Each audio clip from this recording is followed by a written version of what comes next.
topic is judge versus jury, an expert witness in his approach in a bench trial with a judge or with a jury trial. The message is the same, the delivery is different. First of all, with judges. The judges tend to know the expert witness's subject. They're very intelligent, especially the bankruptcy judges we have seen over the years. Judges have more education than the layman juror. They understand complex appraisal issues, where the jurors do not. Judges have read briefs ahead of time so that they know the subject, and if they had any questions beforehand, they could study it and bring that knowledge to the trial. And judges do not look at experts. They tend to look in their notes. They tend to write. It looks like they're not even paying attention, but they are. And lastly, because of that, the judges know that they're going to be reviewing the transcript afterwards, so they'll have another bite at the apple to review the case. On the other hand, jurors are laymen. Most importantly, they can understand the conclusion, but they need to know how they reached it. The American Bar Foundation and several other studies have shown us some of the key points of what is a good expert witness with a jury versus what is a bad expert witness with a jury. And here's what they found.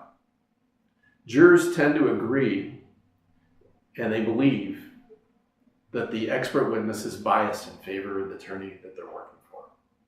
A good expert takes the time to explain their opinions. A bad expert does not do that. A good expert is interesting. A good expert demonstrates he knows the subject that he's professing. A good expert is calm. He knows what he's talking about. A bad expert, sometimes they flail around. A good expert connects his testimony to the case, and a bad expert never makes that connection. Over the years of experience, we've had the opportunity to work with attorneys who go back to the jurors, and they critique us to know how to even be a better expert. And here are some of those items. Number one, and this was one of the first ones that I learned from a jury, be humble. Make sure that you contain within yourself and don't be argumentative. Do not be pompous. Number two, always address the jury. Look them in the eye. That connects you with those people, and they understand much better what you're saying when you have that connection. Number three, always be an advocate of the truth, not of either side. You must be an advocate of what is correct.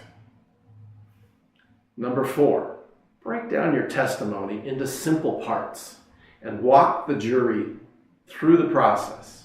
Number five, create analogies that relate to the layman jurors. For example, if it's about an industrial building and you're using the sales comparison approach, relate that to maybe something that they understand.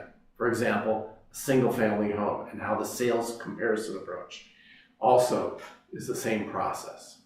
Number six, always understand the question that's being asked, even if you have to pause.